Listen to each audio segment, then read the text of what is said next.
What's up, YouTube? This is True Raw for TV, aka Darth Apocalypse. All right, so before I get into this video, shout out to the brother Eric Levin for a donation, well, for the video request. And he wanted me to do a what if scenario between the 1995 Orlando Magic and the 2012 Oklahoma City Thunder. Now, these teams obviously have a lot in common. They feature two young stars, two or more rising stars, I should say. I'm all over the place. The Orlando Magic featured a young Shaq and Penny. Right, this is Penny Hardaway, in his rising best before the injuries derailed what would have been a Hall of Fame career. I believe a first ballot Hall of Fame career. And Shaq, this was probably the best season of Shaq's career outside of the LA Lakers years. And Orlando won 57 games. They were nearly unbeatable at home, which is one of the things I remember about that team. And they led the NBA in scoring. And they made it all the way to the NBA Finals, although they lost to a team on paper that many people felt they should have beaten, the Houston Rockets. But age, inexperience, and miscues went against that Magic team. Much like how age or lack of age, inexperience, and miscues hurt the Thunder. The Spurs this past year against the New York Knicks in the NBA Finals. Now, other team, 2012 Thunder, I think they went something like 47-19 in 2012. That was the strike year. They made it all the way to the NBA Finals, although they lost to the Miami Heat in five. And um, this team, of course, featured three future Hall of Famers and three future MVPs, and Kevin Durant, James Harden, and Russell Westbrook. Now, who would win a hypothetical matchup between these two? I, Even though I think the Thunder overall is a more talented team, it's not a knock on Orlando, but because they had talent as well. Because I'm not even mentioning Nick Anderson, who I think is underrated. People don't remember that Nick Anderson before the free throws fucked his mind up. That game one, and Dennis Scott is a precursor to what we see today. The long range bomber,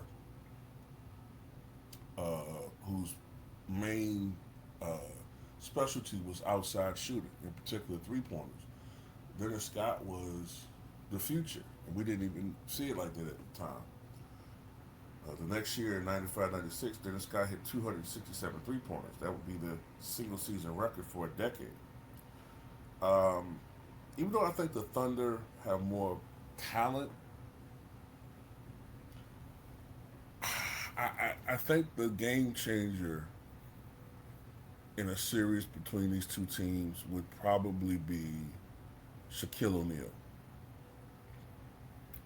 Um, I think from a physical standpoint, you can make an argument this is Shaq in his prime.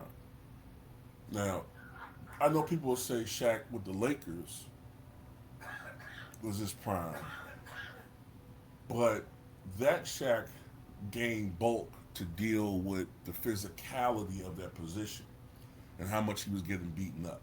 Right? At least that was his excuse. um, that Shaq was anywhere between, even though he was listed 330, 340, that Shaq sometimes was 360 to 370. Okay, he was fucking huge. Orlando Shaq was more around 315, 320. And he was a lot more, uh, I guess I would say athletic, but he was a lot more quick off his feet. He moved better.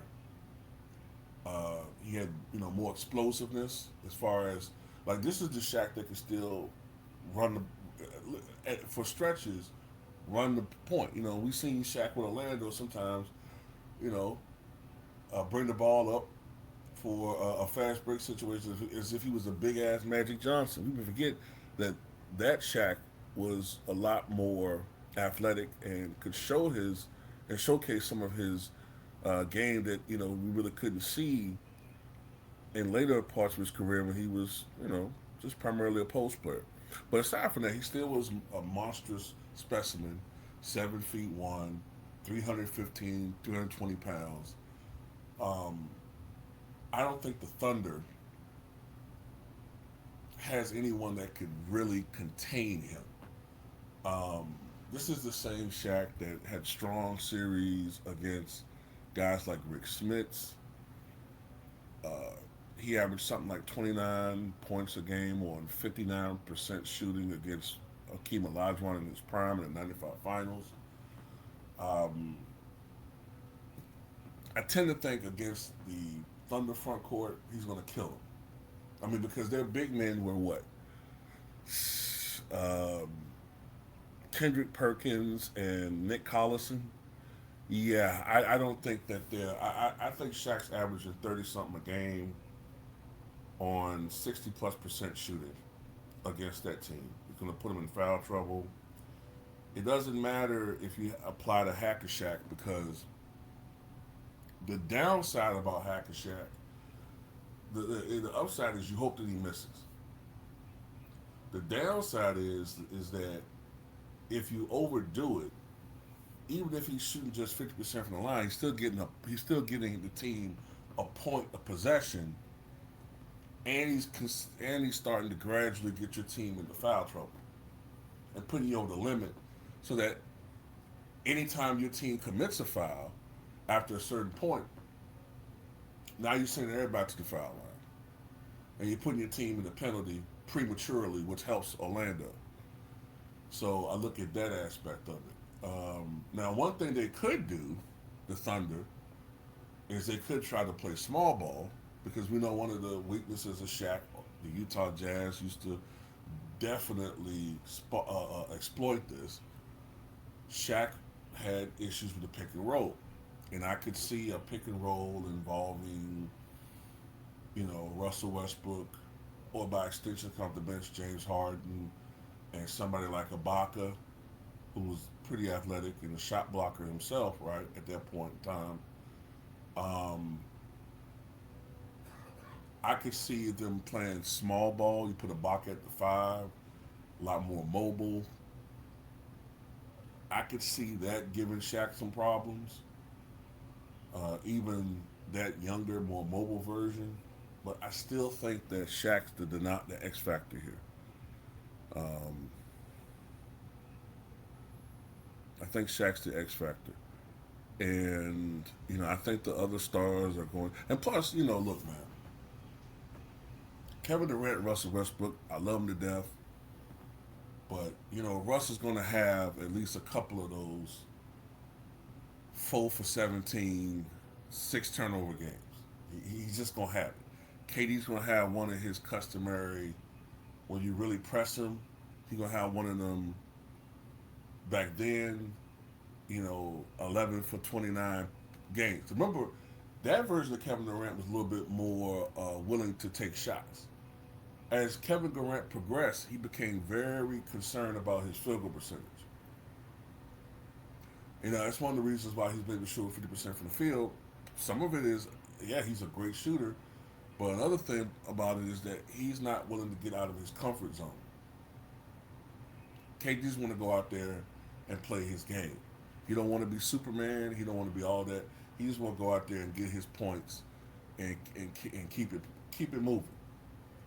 That KD was more willing to go out on his shield. And sometimes, it can be a beautiful thing, and then sometimes, you know, it doesn't work out for you. Penny Hardaway was not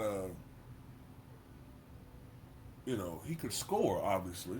And Penny had, when it was needed, he can go out there and get you 30 to 35, maybe even 40 points. but he was not a, how can I say this? He wasn't a prolific scorer. He wasn't going out there with the mindset, okay, I gotta go out here and get points all the time. That's what made Penny so special to me, man. Penny could go out there, he could score in the post, he could post you up, obviously.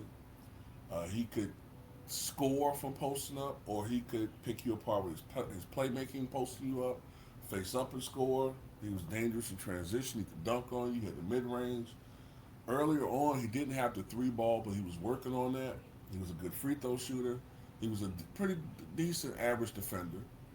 Uh, he could step it up on that end. He could definitely get steals. He wasn't elite defensively, but he could hold his own. He was solid, man, solid. And then, like I said, Nick Anderson before that game, he was a dog in the playoffs. And plus, I would say the one advantage the Magic had is that they did have veteran leadership. They had Horace Grant, who was an NBA champion. They had some veterans come off the bench. So that's an advantage for them. I give the Orlando Magic probably, I say 4 games to 2. I say 4 games to 2 over the 2012 Thunder. You know, I mean, look, it's the same team that beat, even though they weren't the same Bulls. Shaq and that team beat Michael Jordan and the Chicago Bulls, and one of the reasons that they beat um, the Bulls is the Bulls couldn't match Shaq. They didn't have anybody down low that could contain him, and they didn't have any strong rebounders. Kendrick Perkins, he's an okay defender, but he's not an elite, and he's not a strong rebounder. So I can see Shaq averaging 30 points and 14 rebounds against this team. That version of Shaq, yeah, 30 points and 14 rebounds in that series on great efficiency. James Harden's going to choke as he always do when they really need him, coming off the bench. He's going to probably shoot 19% from three and 35% from the field and go out there and act like he did his job. KD gonna sneak this his teammates from burner accounts, and Russell Westbrook gonna be the scapegoat. Um, you know, and Scott Brooks looked like a fucking serial killer. But anyway, that's all I got to say about it. Tell me what you guys think.